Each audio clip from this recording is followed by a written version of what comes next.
किसानों की समस्याओं को लेकर कांग्रेस नेता श्याम सुंदर बत्रा ने सोम नदी क्षेत्र का दौरा किया। उन्होंने कहा कि बाढ़ के बाद बरसाती नदियां ऊंची हो गई हैं जबकि खेत नीचे चले गए हैं, जिससे हर साल किसानों को नुकसान उठाना पड़ सकता है। उन्होंने किसानों की मांग को लेकर सरकार और प्रशासन तक पहुंचाने का आश्वासन दिया। श्याम सुंदर बत्रा ने जिसका खेत उसकी रेत नीति लागू करने की मांग उठाई। उन्होंने कहा कि यदि ये संभव नहीं है तो किसानों को अपने क्षेत्रों से खेत निकालने के लिए परमिट दिया जाए ताकि किसान को अपने खेत में आमदनी हो सके और नदी की ज़मीन का लेवल खेतों से नीचा जा सके। बत्रा ने सुझाव दिया कि जिला प्रशासन को इस मुद्दे पर सर्वदलीय बैठक बुलाकर समाधान तलाशना चाहिए। उन्होंने ये भी कहा कि यदि समस्या का कोई व्यावसायिक समाधान नहीं निकलता तो सरकार को प्रभावित किसानों की ज़मीन पर नदी के बहाव को चिन्हित कर अधिकृत कर देना चाहिए ताकि किसानों को बाढ़ से राहत मिल सके, क्योंकि सारी नदियां किसानों के खेतों में से ही होकर गुजरती है।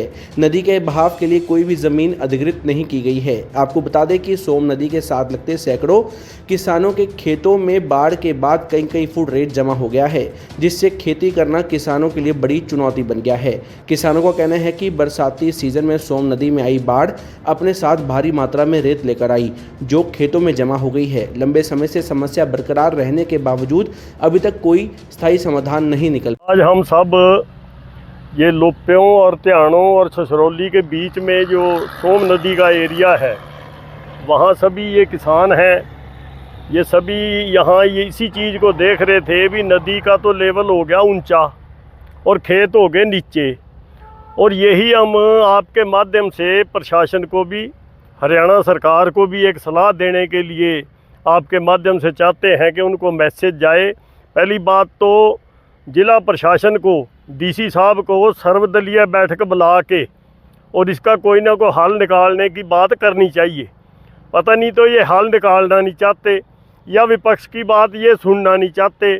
मैं जिला परिषद का चेयरमैन रहा, ये भाई जरनैल सिंह जिला परिषद का मेंबर रहा, हम इसी एरिए से हैं।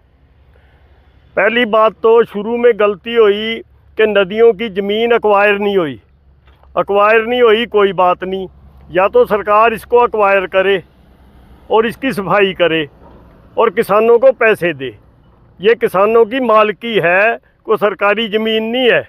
इसका एक हल तो ये है, और जितने पैसे सरकार किसानों को देगी उससे ज़्यादा रेता निकाल सकती है सरकार, या फिर पंजाब की तर्ज पे किसानों को दिया जाए, ये हक दिया जाए, अधिकार दिया जाए भी जिसका खेत उसकी रेत, फिर भी बाढ़ से बचा जा सकता है। और इस बारे में हम किसान यूनियन से भी अनुरोध करते हैं भी वो भी ये बात उठाए भी जहाँ जहाँ भी नदी का रुख है, जहाँ जहाँ नदी का बहाव है, उसको पिन पॉइंट करके सरकार के नुमाइंदे, सरकार के अफसर भी ये जो एरिया है इसमें खेती ना करो और आप अपना रेत बेच लो, ताकि किसान को खेती जितनी आमदन रेत बेच के हो जाए। वो भी नहीं करने देते। मेन यही इसका रास्ता है, यही इसका जरिया है। हमने 2005 में भी एज ए चेयरमैन, पिछा बमनौली की बात है, वहाँ हमने ज़मीन एक किसान से मांग के बांध बनाया था।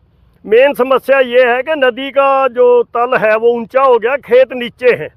इसका समाधान एक ही है कि किसानों को पावर दी जाए, जिसके खेत हैं इसकी निशानियां लगा के भी ये नदी का एरिया है, इसमें पेड़ या फसल ना करें और रेत उठाएं, उनको परमिट दिए जाएं, उनको रेत बेचने के जो भी चलान हैं, अधिकार हैं, सब किसान को दिए जाएं ताकि किसान की आमदन भी हो और बाढ़ से भी बचा जा सके। आम जनता गाँव है, आप देखो बमनौली है, खानूवाड़ा है, लोप्यों है, हड़ौली है, त्याणों है, आगे बलौली, छछरौली, उर्जनी, सारे गांव आए साल बाढ़ का दंश झेलते हैं और बड़े बड़े नुकसान होते हैं।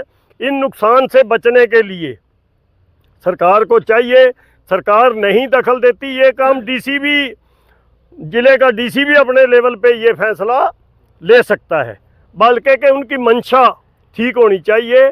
अगर वो सही मन से लोगों को बाढ़ से बचाना चाहते हैं तो मेरा तो एक ही सुझाव है, या तो एक्वायर करके खुद रेता उठाओ, एक्वायर करो, किसानों को पैसे दो, या किसानों को पावर दो भी अपने खेत में से रेत उठा सके।